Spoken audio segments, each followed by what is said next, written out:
Hello friends, कैसे हैं आप सभी। आशा करता हूं कि आप सभी ठीक होंगे। आज के इस वीडियो में मैं आपके लिए लेके आया हूं राजा महेंद्र प्रताप सिंह स्टेट यूनिवर्सिटी का बीए सेकंड सेमेस्टर एग्जामिनेशन, जो कि 2022-23 का है, ज्योग्राफी का, जिसका टाइटल है ह्यूमन ज्योग्राफी। इसके मैं सभी प्रश्नों के उत्तर को तार्किक क्रम से लेके आया हूँ। अगर आपको वीडियो अच्छी लगे तो प्लीज़ वीडियो को लाइक भी कीजिएगा और चैनल को सब्सक्राइब भी कीजिएगा, ताकि आपको ऐसी वीडियो दोबारा देखने को मिल सके। तो चलिए, पहला क्वेश्चन हम देखते हैं। ऋतु प्रवास प्रचलित है। ऋतु प्रवास प्रचलित है भीलों में, भोटिया में, कुकी में, नागा में। तो जो ऋतु प्रवास होता है वो किस में होता है? भोटिया में होता है। अगला क्वेश्चन हम देखते हैं। भारतीय योग का, किसका? भारतीय योग का संपूर्ण विश्व में फैलना क्या कहलाता है? सांस्कृतिक प्रसार कहलाता है, स्थानीय प्रवास कहलाता है, धर्म प्रचार कहलाता है, या दैनिक प्रवास कहलाता है? तो इसका राइट आंसर होगा सांस्कृतिक प्रसार कहलाता है। क्या कहलाता है? सांस्कृतिक प्रसार कहलाता है। अगला क्वेश्चन हम देखते हैं कि जो विश्व में सबसे ज़्यादा बोली जाने वाली भाषा कौन सी है? हिंदी है, अंग्रेजी है, मंडारिन है, या फिर स्पेनिश है? तो इसका राइट आंसर क्या होगा? अंग्रेजी होगा या फिर मंडारिन होगा। इसमें आपको कंफ्यूजन जरूर होगा, तो इसका राइट आंसर कुछ नहीं, मंडारिन ही होगा। ठीक है। अगला क्वेश्चन हम देखते हैं। जनसंख्या परिवर्तन के 3 प्रमुख कारक कौन से हैं? जन्म व मृत्यु, विवाह है, जन्म मृत्यु और प्रवास है, जन्म मृत्यु और जीवन प्रत्याशा है, जन्म मृत्यु और शिक्षा है। तो जो जन्म मृत्यु और विवाह, ये तीनों तो बिल्कुल हो ही नहीं सकते हैं। जन्म मृत्यु और प्रवास हो सकता है, तो इसका राइट आंसर क्या होगा? ऑप्शन नंबर बी ठीक होगा। अगला क्वेश्चन हम देखते हैं। किस विद्वान ने ग्रीक शब्द मेगापोलिस अंकित किया था? तो जीट गोटमैन ने किया था, या एफ रेडजेल ने किया था, या बॉन रिचथोफेन ने किया था, या जीन ब्रूंस ने किया था? तो इसका राइट आंसर क्या होगा? जीन गोटमैन होगा। अगला क्वेश्चन हम देखते हैं। ब्रेन ड्रेन किस प्रकार के प्रवसन को कहते हैं? ब्रेन ड्रेन किस प्रकार के प्रवसन को कहते हैं? ब्रेन ड्रेन यानी कि जो एक्स्ट्रा अपनी शारीरिक श्रम को, मांस जो हमारा दिमागी कार्य है, वह सबसे ज़्यादा किस चीज़ से होता है? आर्थिक एवं जनांकिकी प्रवसन, संगठन प्रवसन, ऊंचे गुण वाले व्यक्तियों का प्रवसन, या अंतर क्षेत्रीय प्रवसन? तो इसका राइट आंसर क्या होगा? ऑप्शन नंबर सी, ऊंचे गुण वाले व्यक्तियों का प्रवसन। अगला क्वेश्चन हम देखते हैं। कौन सा आदिम निर्वाह कृषि से संबंधित नहीं है? मिट्टी की प्राकृतिक उर्वरता, मानसून, अधिक उपज वाली फसलें, या बीज परिवार के सदस्यों की भागीदारी? आपने क्वेश्चन में पढ़ा है कि आदिम निर्वाह कृषि। आदिम निर्वाह कृषि की आपने विशेषताएं तो जरूर पढ़ी होगी, क्योंकि आप ज्योग्राफी का पेपर देने गए थे। तो जो हमारा प्राथमिक क्रिया वाला जो चैप्टर था, उसमें आदिम कृषि जरूर है। तो आपने कुछ तो उसके बारे में पढ़ा ही होगा कि वह छोटे स्तर पर की जाती है। उसमें बीजों का यूज़ नहीं किया जाता, और ना ही अधिक उपज वाली फसलों की बुआई वगैरह होती है। तो जो मिट्टी की प्राकृतिक उर्वरता है, यह तो इसकी आदिम निर्वाह कृषि की संबंधित है, क्योंकि जो लोग थे वह जो मिट्टी की उर्वरता शक्ति है, यानी कि जो उसको जलाकर कृषि करते हैं। अगला क्वेश्चन हम देखते हैं कि कौन सा आदिम निर्वाह कृषि से संबंधित नहीं है? मिट्टी की प्राकृतिक उर्वरता, मानसून, अधिक उपज वाली फसलें, या फिर बीज, या परिवार के सदस्यों की भागीदारी? तो जो आप ज्योग्राफी का पेपर पढ़ के गए होंगे, तो आपने आदिम निर्वाह कृषि के बारे में जरूर कुछ ना कुछ तो पढ़ा ही होगा। इसके अंतर्गत मिट्टी की प्राकृतिक उर्वरता आती है, मानसून भी आता है, लेकिन अधिक उपज वाली फसलें या फिर बीज नहीं आती है। क्यों नहीं आती है? क्योंकि यह आदिम निर्वाह कृषि है, यानी कि केवल ये निर्जीवन यापन करने के लिए की जाने वाली कृषि है, ना कि धन कमाने के उद्देश्य से। तो और परिवार के सदस्यों की भागीदारी इसमें होती है। तो इसका राइट आंसर क्या होगा? ऑप्शन नंबर सी राइट होगा। अगला क्वेश्चन हम देखते हैं। किसने घोषित किया है कि मानव भूगोल मानव पारिस्थितिकी है? किसने घोषित किया है कि मानव भूगोल मानव पारिस्थितिकी है? H बेरोज ने, या फिर रिचर्ड हार्टसोन ने, या A जी टांसले ने, या जीन ब्रूंस ने? तो इसका राइट आंसर होगा ऑप्शन नंबर ए, H बेरोज ने। अगला क्वेश्चन हम देखते हैं कि अनुकूलतम जनसंख्या को निम्न शब्दों में किसने परिभाषित किया। अनुकूलतम जनसंख्या वह है जो प्रति व्यक्ति अधिकतम आय प्रदान करती है। रॉबिन्स ने, बोल्डिंग ने, पीटरसन ने या डाल्टन ने। तो इसका राइट आंसर क्या होगा? डाल्टन ने। अगला क्वेश्चन हम देखते हैं, चंडीगढ़ किस प्रकार का राज्य यानी कि नगर है। तो जो चंडीगढ़ है वह राष्ट्रीय राजनीतिक राजधानी की नगर तो है नहीं, पर्यटन नगर भी नहीं है, कोई चंडीगढ़ में घूमने तो जाता नहीं है, व्यापारिक नगर भी नहीं है। तो इसका राइट आंसर क्या होगा? प्रशासनिक। चंडीगढ़ क्या है? एक प्रशासनिक नगर है। अगला क्वेश्चन हम देखते हैं, मानव भूगोल क्रियाशील मानव एवं स्थायी पृथ्वी के परिवर्तनशील संबंधों का अध्ययन है। मानव भूगोल की यह परिभाषा किससे संबंधित है? एलन सैम्पल से, एल्सवर्थ हंटिंगटन से, जीन ब्रून्स से या वाइट एंड रेनर से। तो इसका राइट आंसर होगा ऑप्शन नंबर ए, एलन सैम्पल से क्या है संबंधित? मानव भूगोल की जो परिभाषा ऊपर दी गई है। अगर आपने मेरा चैनल अभी तक सब्सक्राइब नहीं किया है तो आप प्लीज़ सब्सक्राइब कर लीजिएगा, क्योंकि क्वेश्चन ढूंढने में बहुत सारा समय लगता है। अगला क्वेश्चन हम देखते हैं कि मानव भूगोल का अध्ययन केंद्र क्या है। आपने मानव भूगोल की किताब पढ़ी है, आपने बीए से पहले 12th क्लास में भी पढ़ी होगी मानव भूगोल की किताब। तो उसमें मानव भूगोल का अध्ययन का केंद्र क्या है? तो उसका केंद्र है मानव। ये क्वेश्चन तो बहुत ही ज़्यादा ईजी था, इसीलिए। अगला क्वेश्चन हम देखते हैं, एंथ्रोपोजियोग्राफी के रचयिता कौन है। एंथ्रोपोजियोग्राफी जो रचयिता है यानी कि जो रचना है वो किसने की थी? एलन सैम्पल ने, कार्ल रिटर ने, हंटिंगटन ने या फ्रेडरिक रेडजेल ने। तो इसका राइट आंसर क्या होगा? Option number D, Friedrich Ratzel ने। अगला क्वेश्चन हम देखते हैं, पार्थिव एकता के सिद्धांत का प्रतिपादन किसने किया था? जीन ब्रून्स ने, विडाल डी लाप्लास ने, फ्रेडरिक रेडजेल ने या बारेनियस ने। तो इसका राइट आंसर क्या होगा? विडाल डी लाप्लास ने। अगर ऑप्शन में हंटिंगटन दिया होता तो हम हंटिंगटन पर लगाते, लेकिन इसमें विडाल डी लाप्लास दे रखा है, इसीलिए हम विडाल डी लाप्लास पर आंसर को टिक करेंगे। अगला क्वेश्चन हम देखते हैं, मानव भूगोल के जन्मदाता किसको कहते हैं?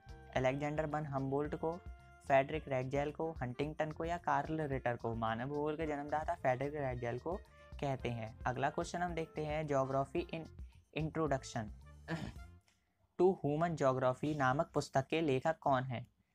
C.M. वाइट और G.T. रेनर हैं या फिर D.H. डेविस हैं या M. सॉर हैं या W.M. डेविस हैं। इसका क्वेश्चन का आंसर आप मुझे कमेंट में दीजिएगा ताकि मुझे पता लगे कि कौन लोग मेरी वीडियो को देख रहे हैं। अगला क्वेश्चन हम देखते हैं कि अर्धकुंडे यूनिवर्सल कोऑपरेटिव ज्योग्राफी के लेखक कौन है? कार्ल रिटर हैं, A.B. हम्बोल्ट हैं, फ्रेडरिक रेडजेल हैं या फिर फ्रेडरिक लेपले हैं। तो इसका क्या होगा अर्धकुंडे का? तो अर्धकुंडे का है option number A, Carl Ritter हैं अर्धकुंडे यूनिवर्सल कोऑपरेटिव ज्योग्राफी के लेखक। अगला क्वेश्चन हम देखते हैं, संभववाद का सिद्धांत निम्न में से मुख्य रूप से किससे संबंधित है? ये क्वेश्चन वेरी वेरी इंपॉर्टेंट था, मैंने आपको कल भी बताया था। कल जो आपने मेरी वीडियो नहीं देखी हो कोई प्रॉब्लम नहीं है, लेकिन आज तो आप देख ही रहे हैं। तो संभववाद का सिद्धांत का निम्न में से मुख्य रूप से संबंधित है किससे है? जर्मन भूगोलवेत्ता से है, ब्रिटिश भूगोलवेत्ता से, अमेरिकी भूगोलवेत्ता से है या फिर फ्रांसीसी भूगोलवेत्ता से है। तो फ्रांसीसी भूगोलवेत्ता से कौन संबंधित है? संभववाद। वेरी वेरी इंपॉर्टेंट क्वेश्चन है ये वाला। जर्मन भूगोलवेत्ता से कौन थे? फ्रेडरिक रेडजेल थे। कौन थे? Friedrich Ratzel. और ब्रिटिश भूगोलवेत्ता से तो खैर कोई नहीं था, लेकिन अमेरिकी भूगोलवेत्ता से जरूर थे। कौन थे? जो नवनियतिवाद विचारधारा के प्रवर्तक थे। कौन थे नवनियतिवाद के प्रवर्तक? ये आप मुझको कमेंट में जरूर बताइएगा। तो अमेरिकी भूगोलवेत्ता के वही थे। मैं आपको नाम बता देता हूँ, ग्रिफिथ टेलर है, लेकिन आप कमेंट में ज़रूर बताइएगा ताकि मुझे पता चले कि कौन लोगों को मेरी वीडियो अच्छी लग रही है। और कमेंट में ज़रूर बताइएगा कि आपको मेरी वीडियो की क्वालिटी वगैरह कैसी लग रही है ताकि मुझे कुछ मोटिव मिल सके। अगला क्वेश्चन हम देखते हैं, विश्व में सबसे अधिक मानव निम्नलिखित में से किस मिट्टी के प्रदेश में निवास कर रहे हैं? करते हैं नहीं, कर रहे हैं। आप क्वेश्चन ध्यान से पढ़िएगा। काली मिट्टी में, लाल मिट्टी में, कॉप मिट्टी में या फिर इनमें से कोई नहीं। तो इसका राइट आंसर क्या होगा? कॉप मिट्टी। अगला क्वेश्चन हम देखते हैं, रुको और जाओ निश्चयवाद किसने दिया था? संभववाद, नवनिश्चयवाद, प्रसंभववाद या फिर इनमें से कोई नहीं। तो इसका राइट आंसर होगा ऑप्शन नंबर बी, नवनिश्चयवाद। रुको और जाओ ग्रिफिथ टेलर के द्वारा दिया गया है यह। अगला हम देखते हैं, जो क्रमबद्ध भूगोल की नींव रखी थी वो किसने रखी थी? रेड जेल ने रखी थी, या हम्बोल्ट ने रखी थी, या रिटर ने रखी थी, या फिर बारेनियस ने रखी थी? तो इसका राइट आंसर क्या होगा? इसका मैंने सर्च किया था तो रेड जेल भी आ रहा था और हम्बोल्ट भी आ रहा था। आपने सर्च किया हो तो मुझे आप ज़रूर बताइएगा। अगला क्वेश्चन हम देखते हैं कि जो निम्नलिखित में से कौन सा सुमेलित है? व्यवहारिक संभववाद के जॉर्ज टैथम थे, ठीक है, ये राइट है। वैज्ञानिक निश्चयवाद के ग्रिफिथ टेलर थे, ये भी राइट है इसका ही। और निश्चयवाद के हैकल थे, ये भी ठीक है। और संभववाद के विडाल डी लाप्लास थे, ये भी ठीक है। तो पहले का ए से है, दूसरे का बी से है, तीसरे का सी से है और चौथे का डी से है। तो इसमें हम ऑप्शन देखते हैं। तो ऑप्शन नंबर ए ठीक है इसका, पहले का ए, दूसरे का बी, तीसरे का सी और चौथे का डी। तो अगला क्वेश्चन हम देखते हैं। आदि मानव का प्रमुख व्यवसाय था। तो आखेट है। आखेट का मतलब आप सभी जानते ही होंगे, शिकार होता है। अगर नहीं जानते हैं तो आप इंग्लिश में हंट लिख रहा था, आप उससे भी पता लगा सकते थे। तो आदि मानव का मुख्य व्यवसाय क्या था? आखेट था। अगला क्वेश्चन हम देखते हैं। कालाहारी मरुस्थल में पाई जाने वाली कौन सी जनजाति है? बुशमैन है, एस्किमो है, सेमांग है या फिर मसाई है? तो जो कालाहारी मरुस्थल था उसकी जो जनजाति है वह है Bushman, option number A. Eskimo tundra प्रदेश में रहती थी और सेमांग कहाँ रहती थी? सेमांग रहती थी मलेशिया में या फिर थाईलैंड में। इन दोनों में से ऑप्शन में जो भी आता आप वो कर सकते थे, लेकिन हमको क्वेश्चन में दे रखा है कालाहारी मरुस्थल में, तो बुशमैन है इसका राइट आंसर। अगला क्वेश्चन हम देखते हैं। विवाह को किस जनजाति के द्वारा बपला कहा जाता है? बपला विवाह को तो संथाल में कहा जाता है, गोंड में कहा जाता है, थारू में कहा जाता है या फिर भील में कहा जाता है? तो इसका राइट आंसर क्या होगा? ऑप्शन नंबर ए, संथाल में कहा जाता है। अगला क्वेश्चन हम देखते हैं कि जो मसाई जनजाति था उसका निवास स्थान या फिर निवास्य क्षेत्र था कौन सा है? पूर्वी अफ्रीका है, एशिया है, दक्षिण अमेरिका है या फिर ऑस्ट्रेलिया है? तो इसका राइट आंसर क्या होगा? तो इसका राइट आंसर होगा ऑप्शन नंबर ए, पूर्वी अफ्रीका। अगला क्वेश्चन हम देखते हैं कि जो संथाल थे, कौन थे? जो संथाल थे उनका प्रमुख निर्वास्य क्षेत्र, निर्वास्य क्षेत्र मैंने अभी आपको बताया था क्या होता है? निवास क्षेत्र होता है, यानी कि रेसिडेंट, जहाँ पर वो अब इस वक्त रह रहे हैं। तो केरल में था, नागालैंड में था, झारखंड में था या गुजरात में था? तो ये संथालों का जो प्रमुख निवास स्थान था, ये वेरी वेरी इंपॉर्टेंट क्वेश्चन था।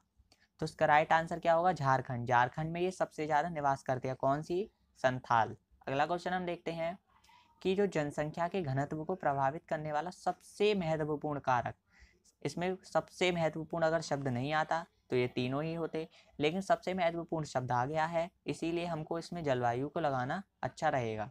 जलवायु ही एक ऐसी दशा है जिसमें जनसंख्या का जो घनत्व है वो प्रभावित अधिक होता है, यानी कि जहाँ पर अधिक ठंड होगी या फिर अधिक शुष्कता रहेगी तो वहाँ पर, और जहाँ पर अगर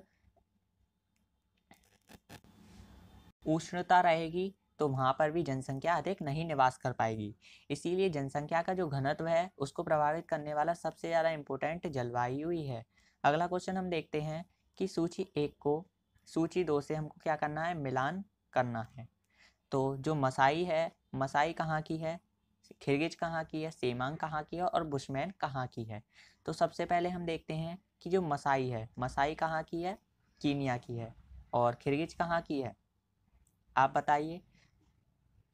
खिरगिज है हमारी मध्य एशिया की, और जो सेमांग है वह है हमारी, नहीं, खिरगिज जो है हमारी, हाँ ठीक है, और जो सेमांग है हमारी वो है मलय प्रायद्वीप। मलय प्रायद्वीप को हम मलेशिया के नाम से भी जानते हैं। और जो बुशमैन है वो है कालाहारी से।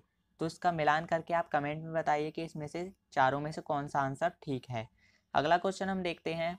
निम्न में से कौन सी जनजाति भारत में पाई जाती है?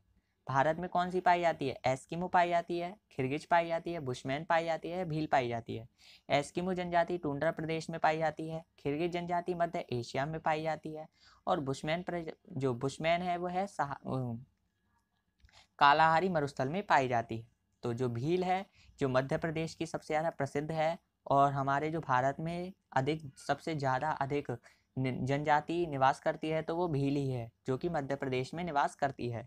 तो इसका right answer option number D रहेगा। अगला क्वेश्चन हम देखते हैं 31। निम्न में से किन क्षेत्रों में मकानों की जो छत होती हैं वो अत्यधिक ढाल वाली बनाई जाती हैं? रेगिस्तानी क्षेत्र में, भारी वर्षा क्षेत्र में, पर्वतीय क्षेत्र में या मैदानी क्षेत्र में? तो जो रेगिस्तानी क्षेत्र है वहाँ पर तो वर्षा अधिक होती नहीं है, इसीलिए ये ऑप्शन तो बिल्कुल ही गलत रहेगा। भारी वर्षा क्षेत्र हो भी सकता है, क्योंकि अधिक वर्षा के कारण वहाँ की जो छतें हैं वहाँ पर पानी का जो भराव होता है वह अधिक हो सकता है, इसीलिए भारी वर्षा क्षेत्रों में जो छतें होती हैं वो अत्यधिक ढाल वाली होती हैं। तो इसके लिए राइट आंसर क्या होगा? भारी वर्षा क्षेत्र। और जो पर्वतीय क्षेत्र होते हैं, पर्वतीय क्षेत्र तो वैसे भी ढलान होते हैं, तो उसके लिए तो कोई प्रॉब्लम है नहीं है मकानों की छतें जो अधिक ढाल वाली बनाई जाएं। और जो मैदानी क्षेत्र होते हैं उसमें सपाट होता है। तो हम अगला क्वेश्चन देखते हैं। भारत में सामान्य ग्रामीण बस्ती जो प्रतिरूप है निम्न में से कौन सा प्रकार है? तो इसका राइट आंसर क्या होगा? आरेखीय होगा। अगला क्वेश्चन हम देखते हैं। ग्रामीण अधिवास संबंधित है, किससे संबंधित है? कृषि से, खनन से, उद्योग से या फिर व्यापार से? तो राइट आंसर कृषि होगा। और जो उद्योग है हमारे लिए, उद्योग हमारे कौन से में आते हैं? द्वितीयक में आते हैं। और व्यापार भी हमारे द्वितीयक में आते हैं। अगला क्वेश्चन हम देखते हैं। कौन सी जनजाति जो है वो तीर से शिकार करती है? किससे शिकार करती है? तीर से। भील है, गोंड है, नागा है या फिर थारू है?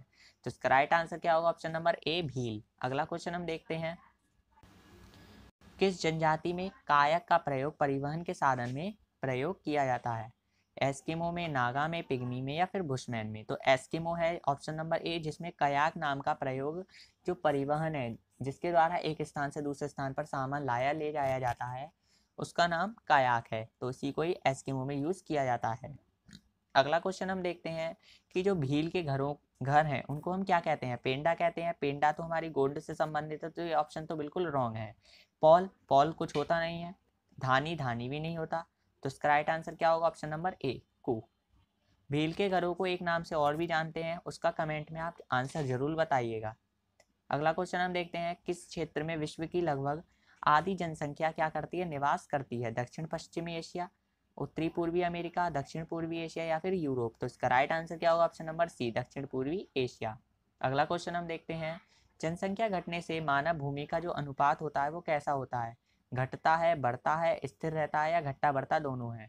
तो इसका राइट आंसर होगा ऑप्शन नंबर ए, घटता है। ये वेरी वेरी इंपॉर्टेंट क्वेश्चन है, आप किसी से भी इसका आंसर पूछ सकते हैं, तो इसका आंसर हर कोई बताएगा घटता है। अगर आपको रॉन्ग लग रहा हो तो आप कमेंट में जरूर बताइए कि ये इसका आंसर गलत है। अगला क्वेश्चन हम देखते हैं 39 नंबर। भौगोलिक विकास में जो पार्थिव एकता का सिद्धांत था सदैव प्रबल रहा है, यह कथन किसके द्वारा प्रस्तुत किया गया है? रिचर्ड हार्टस्टोन के द्वारा दिया गया है, या फिर बाइडल डीला ब्लास्ट के द्वारा दिया गया है, या फिर जीन ब्रून्स के द्वारा दिया गया है, या फिर एफ रेड जेल के द्वारा? एफ रेड जेल का मतलब क्या है? Friedrich Ratzel. फेडरिक की स्पेलिंग एफ से तो होती है, तो एफ हिंदी में वर्ड कर दिया गया है। तो इसका राइट आंसर क्या होगा? तो इसका राइट आंसर होगा ऑप्शन नंबर बी, बिडाल डीला बिलास। अगला क्वेश्चन हम देखते हैं कि जो निम्नलिखित में से भूगोल की कौन सी शाखा मानव भूगोल की नहीं है? आपने क्वेश्चन ध्यान से पढ़िएगा। भूगोल की कौन सी शाखा मानव भूगोल की नहीं है? मानव भूगोल की पूछ रहा है, भूगोल की नहीं पूछ रहा है। मानव भूगोल की शब्द की मानव भूगोल की शाखा नहीं है। नगरीय भूगोल, मानव भूगोल के अंतर्गत हम मनुष्य का ही तो अध्ययन करते हैं। मनुष्य कहाँ पर रहता है? नगर में रहता है। आर्थिक भूगोल, जो मनुष्य है होता है, मनुष्य धन कमाने के लिए किसका यूज करता है? धन का। तो धन का संबंधी जो अध्ययन करते हैं वो आर्थिक भूगोल के अंतर्गत करते हैं। जनसंख्या भूगोल, जो मानव होता है, मानव के एक से अधिक मानवों के बारे में जब हम ज्ञान प्राप्त करते हैं तो वो जनसंख्या भूगोल के अंतर्गत आता है। और भू आकृति विज्ञान, यह आपने 11th क्लास में और बीए फर्स्ट सेमेस्टर में भू आकृति विज्ञान के बारे में अध्ययन किया होगा। तो इसका राइट आंसर क्या होगा? भू आकृति विज्ञान होगा। क्या होगा इसका राइट आंसर? भू आकृति विज्ञान, जो कि मानव भूगोल की शाखा नहीं है। अगला क्वेश्चन हम देखते हैं। पार्थिव एकता का सिद्धांत किसने दिया? अभी एक क्वेश्चन और आया था पार्थिव एकता से संबंधित, लेकिन उसका आंसर क्या था? बिडाल डीला ब्लास था, लेकिन इसमें बिडाल डीला ब्लास नाम से तो कोई है नहीं है। तो इसका राइट आंसर क्या होगा? ऑप्शन नंबर ए, अलेक्जेंडर बॉन हम्बोल्ट आंसर राइट होगा। अगला क्वेश्चन हम देखते हैं।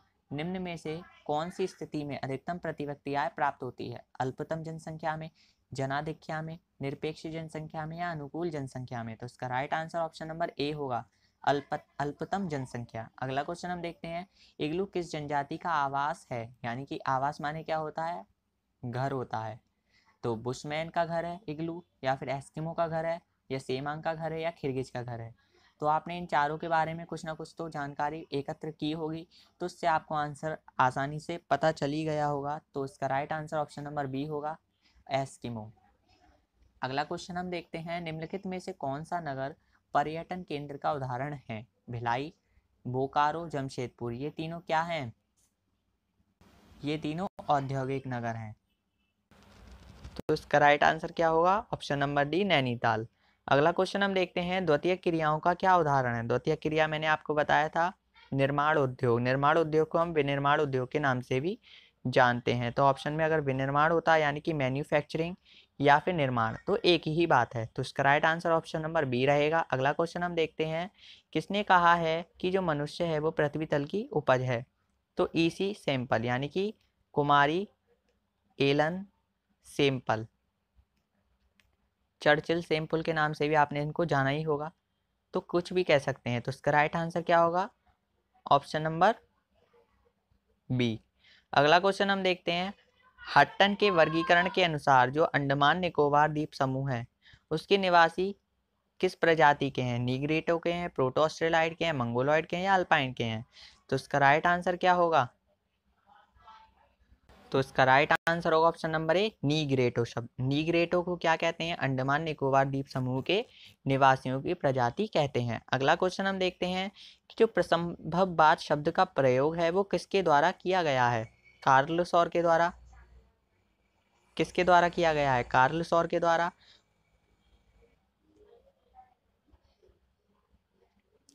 कार्ल सौर के द्वारा, या OH के स्पेट के द्वारा, या स्ट्रैबो के द्वारा, या लूसियन फेब्रे के द्वारा? तो इसका right answer option number B रहेगा, OH के स्पेट के द्वारा। अगला क्वेश्चन हम देखते हैं, निम्न में से कौन सी जनजाति जो है वो पूर्वी भारत में पाई जाती है? पूर्वी भारत, जो हमारा भारत का नक्शा है कुछ इस प्रकार का ही है। वैसे तो मैंने गलत बनाया है लेकिन कोई प्रॉब्लम नहीं है। तो जो हमारे पूर्वी भारत है यानी कि इस इलाके में पाई जाती है, कौन सी जनजाति पाई जाती है इस इलाके में? तो नागा जनजाति है जो इस इलाके में पाई जाती है।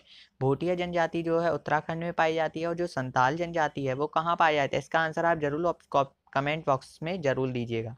और भील जनजाति मैंने आपको पीछे बताया था मध्य प्रदेश में, यानी कि बीच में पाई जाती है। तो इसका right answer option number B, D रहेगा, नागा जनजाति। अगला क्वेश्चन हम देखते हैं कि जो पिग्मी जनजाति के लोग हैं, पिग्मी जनजाति के जो लोग हैं किस भौगोलिक क्षेत्र में निवास करते हैं? स्टेपी में बिल्कुल भी नहीं करते हैं, अमेजन बेसिन में भी नहीं करते हैं, अरब मरुस्थल में भी नहीं करते हैं। तो राइट आंसर ऑप्शन नंबर ए, कांगो बेसिन। कांगो बेसिन कहाँ पर है? तो अफ्रीका में है। कांगो बेसिन कहाँ पर है? अफ्रीका में। भूमध्य रेखा जो है, विषुवतीय रेखा जो है उसके थोड़ा सा ऊपर। अगला क्वेश्चन हम देखते हैं, विश्व में सबसे अधिक जनसंख्या वाला महाद्वीप कौन सा है? ये तो आप 100% इसका आंसर सही बताएंगे। तो ऑप्शन नंबर सी है, एशिया में। अगला क्वेश्चन हम देखते हैं, 2011 की जनगणना के अनुसार, 2011, 21 नहीं है यहाँ पर क्योंकि 21 में अभी हुई नहीं है, इसीलिए 2011 दे रखी है, के अनुसार भारत का जनसंख्या घनत्व, घनत्व माने क्या होता है? 1 वर्ग किलोमीटर में पाई जाने वाली जो जनसंख्या होती है उसको क्या कहते हैं? जनसंख्या का घनत्व कहते हैं। तो भारत का जन घनत्व कितना है? 378 व्यक्ति प्रति वर्ग किलोमीटर, 380 व्यक्ति प्रति वर्ग किलोमीटर, 382 व्यक्ति प्रति वर्ग किलोमीटर, या 384 व्यक्ति प्रति वर्ग किलोमीटर? तो इसका right answer option number C रहेगा, 382 व्यक्ति प्रति वर्ग किलोमीटर, जो एक इसके अंतर्गत रहते हैं। अगला क्वेश्चन हम देखते हैं, 53, ग्रामीण अधिवासियों में कौन से प्रकार के व्यवसायों की अधिकता पाई जाती है? ग्रामीण अधिवास हैं तो आसानी से बात है कि जो ग्रामीण यानी कि गांव के लोग होते हैं वो कृषि कार्य करते हैं, और कृषि कार्य किससे संबंधित है? प्राथमिक व्यवसाय से संबंधित है। तो इसका राइट आंसर ऑप्शन नंबर ए रहेगा। अगला क्वेश्चन हम देखते हैं, हृदय स्थल सिद्धांत यानी कि इसका आंसर आप मुझे बताइए, लेकिन इसका आंसर वैसे तो इसका आंसर है ऑप्शन नंबर बी, H.J. मैकेंडर को क्या कहते हैं? हृदय स्थल सिद्धांत के प्रस्तुतकर्ता कहते हैं। अगला क्वेश्चन हम देखते हैं, निम्नलिखित में से कौन सी समस्या बढ़ती हुई जनसंख्या के कारण उत्पन्न होती है? पर्यावरण की प्रदूषण उत्पन्न होती है, यस। जलवायु परिवर्तन भी होता है, यस। भोजन की कमी भी हो सकती है, यस। और उपरोक्त सभी। तो इसका राइट आंसर क्या होगा? उपरोक्त सभी, यानी कि ये तीनों ही हैं जो जनसंख्या के कारण उत्पन्न होती हैं, अधिक होने के कारण। अगला हम देखते हैं कि ग्रिफिथ टेलर के अनुसार जो नगर थे उनके विकास की कितनी अवस्थाएं हैं? तो ऑप्शन नंबर बी रहेगा 7। डॉगर बैंक किसके लिए प्रसिद्ध है? अगर आपने थोड़ा सा दिमाग लगाया होगा अपनी यूनिट पढ़ने में तो आप इसका आंसर आसानी से ही बता सकते हैं। डॉगर बैंक, डॉगर बैंक किससे संबंधित है? मछलियों के उत्पादन से संबंधित है। मछलियों का उत्पादन क्या है हमारा? प्राथमिक क्रिया है, द्वितीयक क्रिया है या तृतीयक क्रिया है? तो इसका राइट आंसर प्राथमिक क्रिया है, और प्राथमिक क्रिया ही हमारे टॉपिक में था, यानी कि जो हमारा कोर्स था उसमें 5वीं यूनिट प्राथमिक क्रिया से ही संबंधित थी। तो इसका right answer option number C रहेगा, मछली उत्पादन। अगला क्वेश्चन हम देखते हैं, निम्न में से कौन सी जो शाखा है वो मानव भूगोल की नहीं है? जनसंख्या भूगोल, जैव भूगोल, आर्थिक भूगोल या राजनीतिक भूगोल? तो इसका राइट आंसर क्या होगा? मानव भूगोल के अंतर्गत जनसंख्या का करते हैं यूज। मानव भूगोल में आर्थिक भूगोल अभी बताया था मैंने लेन देन के लिए, और मानव भूगोल में राजनीति तो होती ही है। तो इसका right answer option number B रहेगा, जैव भूगोल। अगला क्वेश्चन हम देखते हैं, किसने कहा है कि जो इतिहास समय का परिचायक है जबकि भूगोल स्थान का? तो इसका ऑप्शन नंबर ए सही रहेगा, मॉन्टेस्क्यू। अगला क्वेश्चन हम देखते हैं, प्रजातियों के विकास का जो प्रवास कटिबंध का सिद्धांत है वो किसने प्रस्तुत किया था? ग्रिफिथ टेलर ने, एल्सवर्थ हंटिंगटन ने, या फिर हार्लेन बैरोज ने, या फिर वॉल्टर क्रिस्टालर ने? तो इसका राइट आंसर ऑप्शन नंबर ए रहेगा, प्रवास से संबंधित है तो हमेशा ही ग्रिफिथ टेलर ही रहे हैं इसके। अगला क्वेश्चन हम देखते हैं, चीन, जापान और दक्षिण पूर्वी एशिया में किस प्रजाति के लोग पाए जाते हैं? नार्डिक, मंगोलियन, नीग्रेटो या फिर भूमध्य सागरीय? तो इसका right answer option number B रहेगा, मंगोलियन प्रजाति के लोग कहाँ पर रहते हैं? चीन, जापान व दक्षिण पूर्वी एशिया में। अगला क्वेश्चन हम देखते हैं, किसी नदी, नदी आपने जान चुके होंगे ऐसी होती है, या फिर सड़क, सड़क ऐसे, या फिर रेलवे लाइन, रेलवे लाइन भी कुछ इस प्रकार की होती है, कि सहारे बसे हुए, यानी कि यहाँ पर जो यहाँ पर जनसंख्या निवास करती है। तो इस प्रतिरूप को हम किस नाम से जानते हैं? आयताकार प्रतिरूप। इसको कोई आयताकार प्रतिरूप कह सकते हैं हम? नहीं कह सकते। गोलाकार, ये गोलाकार तो बिल्कुल भी नहीं लग रही है। चौक पट्टी, चौक पट्टी भी नहीं है। तो इसका right answer option number D, रेखीय, यानी कि ये रेखा ही तो है, लाइंस तो ही हैं। तो इसीलिए इसका राइट आंसर क्या होगा? ऑप्शन नंबर डी रहेगा। अगला क्वेश्चन हम देखते हैं, सघन ग्रामीण बस्तियां किन क्षेत्रों में पाई जाती हैं? नदियों के मैदानी भागों में, पठारी क्षेत्र में, भूमध्य रेखीय क्षेत्र में या मरुस्थलीय क्षेत्र में? सघन माने क्या होता है? सघन माने होता है अधिक जनसंख्या। तो अधिक जनसंख्या जो है वो मरुस्थल में रह सकती है। मरुस्थल यानी कि जैसे रेगिस्तान है, सहारा है, इसमें कोई रह सकती है। राजस्थान में तो कोई पानी की कमी है, तो इसलिए मरुस्थल तो गलत ही है। भूमध्य रेखीय क्षेत्र, भूमध्य रेखीय क्षेत्र एक ऐसा क्षेत्र है जहाँ पर वर्ष भर 6 महीने तक वर्षा होती है, और वहाँ पर सदाबहार वन पाए जाते हैं। और वहाँ पर जब वर्षा होगी तो वनस्पति तो स्वाभाविक है, होगी ही। तो इसीलिए वहाँ पर भूमध्य रेखीय क्षेत्र में बहुत कम जनसंख्या रहती है, अर्थात बहुत शून्य के बराबर। पठारी क्षेत्रों में लोगों का रहना अच्छा नहीं लगता है, क्योंकि वहाँ की जगह जो होती है वो ऊबड़ खाबड़ होती है। तो इसका राइट आंसर होगा नदियों के मैदानी भागों में। अब आप कहेंगे इसका राइट आंसर नदियों के मैदानी भागों में ही क्यों होगा? तो मैं बता दूं कि जो प्रारंभिक जनसंख्या थी वह ऐसे स्थानों का चुनाव करती थी जहां पर नदियों का प्रवाह हो रहा हो, ताकि उन्हें जो जल है वो आसानी से प्राप्त हो सके। इसीलिए नदियों के मैदानी भागों में। इसका राइट आंसर क्या होगा? नदियों के मैदानी भागों में। अगला क्वेश्चन हम देखते हैं, भारत में नीग्रीटो कौन सी है? नीग्रीटो प्रजाति के लोग किस केंद्र शासित प्रदेश में पाए जाते हैं? लद्दाख में पाए जाते हैं, अंडमान निकोबार में, दमन एवं दीव में पाए जाते हैं, या फिर नई दिल्ली में पाए जाते हैं? तो इसका राइट आंसर क्या होगा? Option number B, Andaman Nicobar में क्या पाए जाते हैं? नीग्रीटो प्रजाति के लोग पाए जाते हैं। त्रिपिटक का संबंध किस धर्म से है? अगर आपने हिस्ट्री ली होगी तो आप इसका आंसर बेहद ही आसानी से बता सकते हैं। तो त्रिपिटक जो है हिंदू धर्म से संबंधित नहीं है, ईसाई धर्म से संबंधित नहीं है, इस्लाम धर्म से भी नहीं है, तो इसका राइट आंसर क्या होगा? बौद्ध धर्म से। त्रिपिटक कितने होते हैं? तो इसके नाम से ही पता चल रहा है 3 ही होते होंगे। कौन कौन से होते हैं? इसका आंसर कमेंट पे आप जरूर बताइएगा। अगला क्वेश्चन हम देखते हैं, कन्नड़ भाषा जो है भारत के किस राज्य में बोली जाती है? गुजरात में गुजराती बोलते हैं, कर्नाटक में कन्नड़ी बोलते हैं, और पंजाब में कौन सी बोलते हैं? पंजाबी। और तमिलनाडु में कौन सी बोलते हैं? तमिल। तो इसका राइट आंसर होगा कर्नाटक, जिसमें कौन सी बोली जाती है? कन्नड़ भाषा बोली जाती है। तो इसका right answer option number B. अगला क्वेश्चन हम देखते हैं, तमिल में कौन सा जो सांस्कृतिक भूगोल का तत्व है नहीं, नहीं। सांस्कृतिक भूगोल का तत्व नहीं है। भाषा सांस्कृतिक है, धर्म है, और प्रजाति भी है, लेकिन जलवायु इसका राइट आंसर होगा। अगला क्वेश्चन हम देखते हैं, किसी क्षेत्र में एस्किमो जनजाति निवास करती है? कौन सा ऐसा क्षेत्र है जिसमें एस्किमो जनजाति निवास करती है? तो मैंने आपको प्रारंभ में ही बता दिया था, टुंड्रा प्रदेश में एस्किमो जनजाति निवास करती है। टुंड्रा प्रदेश कहाँ पर है? 60 डिग्री उत्तर और 80 डिग्री उत्तर के मध्य में स्थित है। कौन सी? टुंड्रा प्रदेश। अगला हम देखते हैं, टोडा जनजाति जो है वो भारत के किस क्षेत्र में पाई जाती है? टोडा जनजाति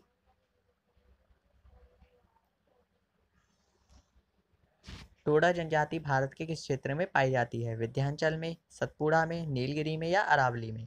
तो विंध्याचल में नहीं पाई जाती, सतपुड़ा में नहीं पाई जाती, और अरावली में भी नहीं पाई जाती। तो इसका right answer option number C रहेगा, नीलगिरी। टोडा जनजाति किससे संबंधित है? तमिलनाडु से।